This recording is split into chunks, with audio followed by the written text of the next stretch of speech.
Coming up on 641 now, residents of the tourist town of Puerto Vallarta are cleaning up rubble and debris from the streets and the beach after Hurricane Rosalind passed through on the early hours of Sunday morning.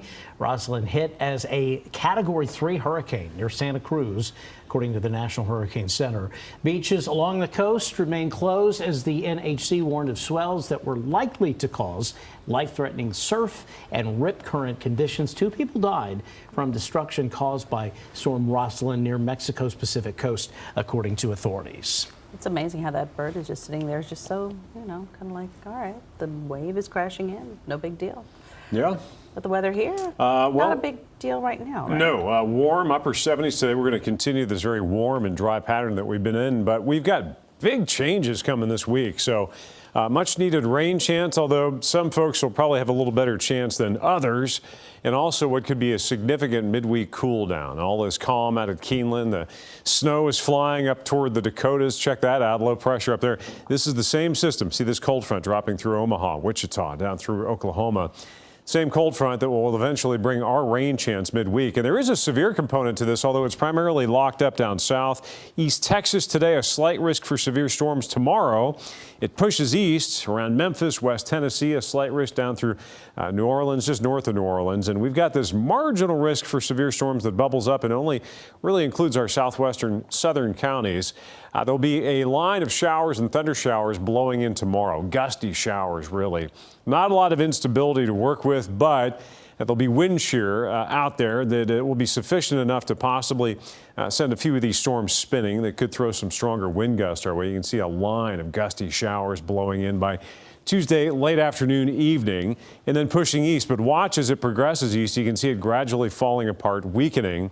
So the farther east you go, the less likely you are to have to deal with some stronger cells, but also the less likely you are to see much in the way of rain. So a bit of a double-edged sword there. And as you know, the drought continues. We've got a moderate drought that is over much of the area here, and then abnormally dry conditions in our eastern counties. Almost 60% of the Commonwealth under moderate drought status right now. And no surprise, we've had just over 0.3 of an inch of rain in Lexington in the last 42 days. That is incredibly dry. Within that time span, our normal precipitation total just shy of 5 inches, 4.94 inches of rain. So, yeah, when you're out trying to blow the leaves and you're blowing up more dust than anything else, you know what's going on.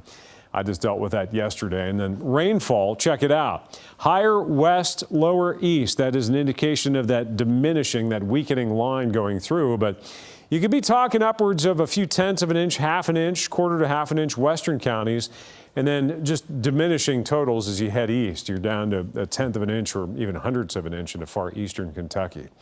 The other thing we have to deal with is this wave of low pressure and as well the colder air that comes with it. So you can see this lobe of this broader trough pushing through Wednesday, the cool down. And then it reloads, another trough digs in, and another ripple comes through towards the weekend. So we could cool things down.